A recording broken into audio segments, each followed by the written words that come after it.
Delhi BJP ने फिर जारी किया केजरीवाल के खिलाफ पोस्टर। केजरीवाल की फोटो लगाकर लिखा, दिल्ली को बर्बाद कर दिया, सिर्फ आपदा की एक टोली ने, अब नहीं सहेंगे, बदल के रहेंगे। दिल्ली के चुनावी जंग में गृह मंत्री अमित शाह का केजरीवाल पर हमला, जनता के साथ वादा खिलाफी का आरोप लगाया। गृह मंत्री अमित शाह ने दिल्ली में झुग्गी बस्ती प्रधान सम्मेलन में हिस्सा लिया। कहा कि 5 फरवरी को दिल्ली का आपदा से मुक्ति का दिन। अमित शाह ने दिल्ली की जनता को भरोसा दिया। कहा कि हमारी सरकार बनने के बाद सभी गरीब कल्याण की योजनाएं चलेंगी, हर गरीब को पक्का मकान देंगे।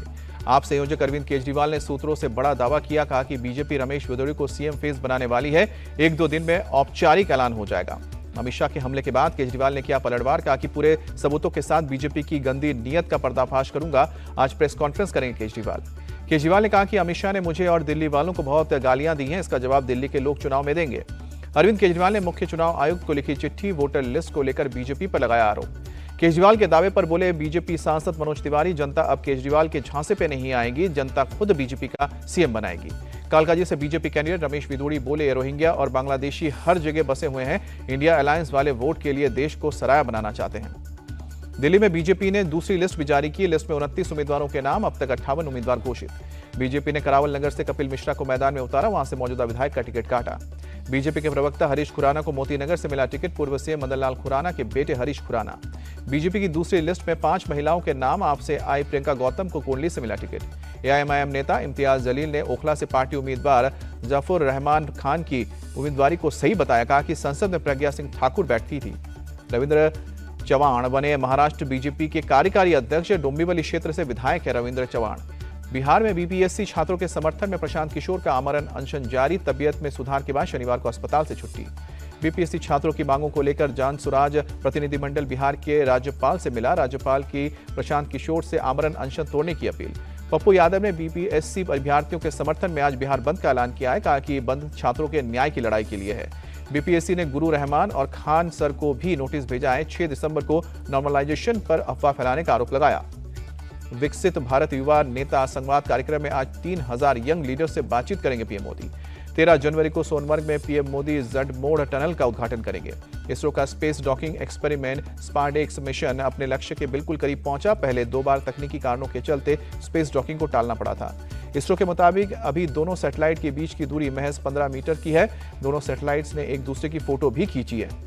राम मंदिर में रामलला के प्राण प्रतिष्ठा समारोह की पहली वर्षगांठ पर 3 दिवसीय उत्सव जारी। सीएम योगी ने अयोध्या में आयोजित प्रोग्राम को संबोधित किया। राम मंदिर आंदोलन को याद करके भावुक भी हुए। सीएम योगी ने एकजुट रहने का संदेश दिया। कहा कि जातियों में नहीं बटेंगे तो सनातन मजबूत होगा। राम मंदिर प्राण प्रतिष्ठा की पहली वर्षगांठ के मौके पर नेपाल के जनकपुर में मनाया गया उत्सव, लोगों ने जलाए मिट्टी के दिए।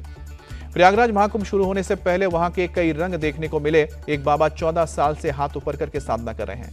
महाकुंभ में पिछले 6 साल से अपने पैरों पर खड़े एक बाबा भी पहुंचे। जीवन की सभी क्रिया अपने खड़े होकर करते हैं।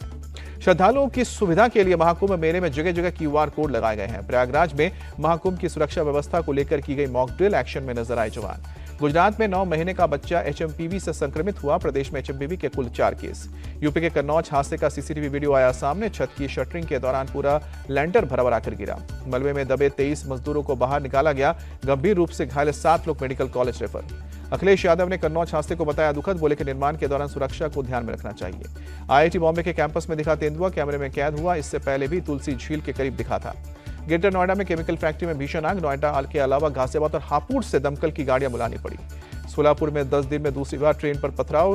मुंबई चेन्नई एक्सप्रेस की खिड़की टूटी। पथराव में एक यात्री को चोट भी लगी। बुलंदशहर में चेकिंग के दौरान 10,000 के इनामी बदमाश से पुलिस की मुठभेड़। जवाबी कार्रवाई में बदमाश को पैर में गोली लगी। बरेली में टोल न देने पर कार सवार ने टोल कर्मियों को मारा। मौके पर जमकर मारपीट के साथ तोड़फोड़ की।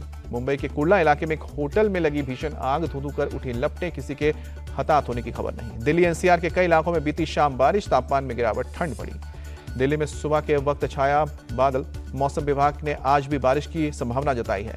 शीतलहर के चलते नई दिल्ली रेलवे स्टेशन पर कई ट्रेनें रद्द। कई ट्रेनों के परिचालन में देरी। दिल्ली के आईजीआई एयरपोर्ट पर आसपास धुंध की चादर। कोहरे के चलते एयरपोर्ट पर भी उड़ानों पर असर। इंग्लैंड के खिलाफ टी20 सीरीज के लिए टीम इंडिया का ऐलान। 5 मैचों की टी20 सीरीज में सूर्य कुमार यादव कैप्टन। मोहम्मद शमी की 14 महीने बाद भारतीय टीम में वापसी। इंग्लैंड के खिलाफ टी20 सीरीज के लिए चुने गए।